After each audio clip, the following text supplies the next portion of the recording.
Hello student, चलो इस question में क्या दिया हुआ है।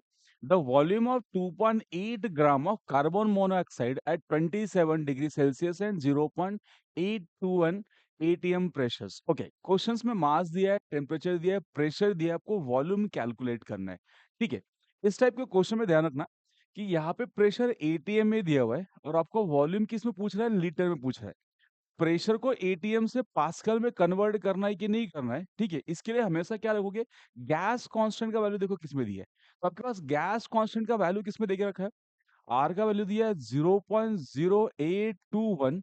क्या लिखा हुआ है, इस लीटर एटीएम पर मोल पर केल्विन। तो जब भी अगर गैस कांस्टेंट का वैल्यू एटीएम और लीटर में दिया है, तो आप प्रेशर और वॉल्यूम को कन्वर्ट नहीं करोगे। प्रेशर को किस में रखना है, एटीएम में रखना है, एंड वॉल्यूम किस में रखना है, लीटर में। अब मुझे वॉल्यूम चाहिए लीटर में, तो डायरेक्टली क्या लगेगा, विदाउट कन्वर्जन आपका आंसर किस में, लीटर में ही आएगा। ठीक है, तो और गिवन क्या क्या दिया देखो।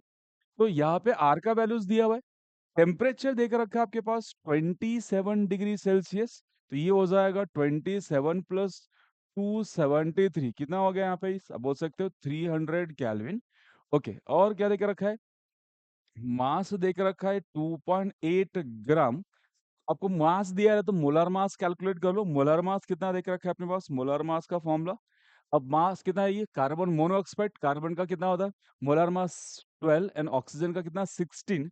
कितना होगा इस 12 प्लस 16, कितना होगा इस 28। इसका भी यूनिट क्या होता है, ग्राम होता है। ठीक है, और क्या देकर रखा है आपके पास, प्रेशर देकर रखा है इस 0.821 एटीएम। ठीक है, चलो ये सारे गिवन हो गए। अब मुझे क्या करना है, वॉल्यूम निकालना है, तो गैस लॉ लिखते हैं। गैस लॉ क्या अपने पास, तो गैस लॉ है PV is equal to nRT. ठीक है, अब यहाँ पे क्वेश्चन में मास एंड मोलार मास दी है, तो हम एन को किससे रिप्लेस कर देते, mass upon molar mass into R into T. ठीक है, वॉल्यूम चाहिए तो वॉल्यूम इक्वलिटी कितना आ जाएगा यहाँ से, is M into R T divide by molar mass into pressures. ठीक है, इस क्वेश्चन का मेन ट्रिक क्या था कि आपको प्रेशर को एटीएम में ही रखना है, पास्कल में कन्वर्ट नहीं करना है, क्योंकि आर का वैल्यू किस में दिया है, एटीएम में दिया है। ठीक है, अब सारे वैल्यूज पुट करके कैंसिल कर लेते हैं। तो वैल्यूज पुट करो, मास कितना है आपके पास 2.8, आर का value 0.0821, temperature is 300 pascal, divide by molar मास कितना है 28, इनटू प्रेशर इज 0.821। ठीक है, अब कैंसिलेशन करने के, यहाँ देखो ये 28 और ये 2.8 है, वैल्यू सेम है, बस ये डेसिमल में ये स्मॉल वैल्यूज है। तो जब इससे हम कैंसिल करेंगे तो ये आएगा आपके पास 0 पॉइंट कितना आएगा, 0.1। यहाँ पे भी डेसिमल में एक वैल्यू का ही क्या डिफरेंस है, तो एक डेसिमल प्लेस का डिफरेंस है, सो दैट ये भी आंसर आएगा 0.1। ठीक है, तो कैंसिलेशन करके अपने पास फाइनल वॉल्यूम कितना आ रहा है देखो, 0.1 इंटू 0.1 इंटू 300।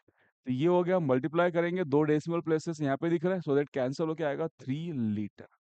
तो वॉल्यूम कितना आ रहा है, 3 लीटर। क्लियर, समझ में आया सभी को? Thank you.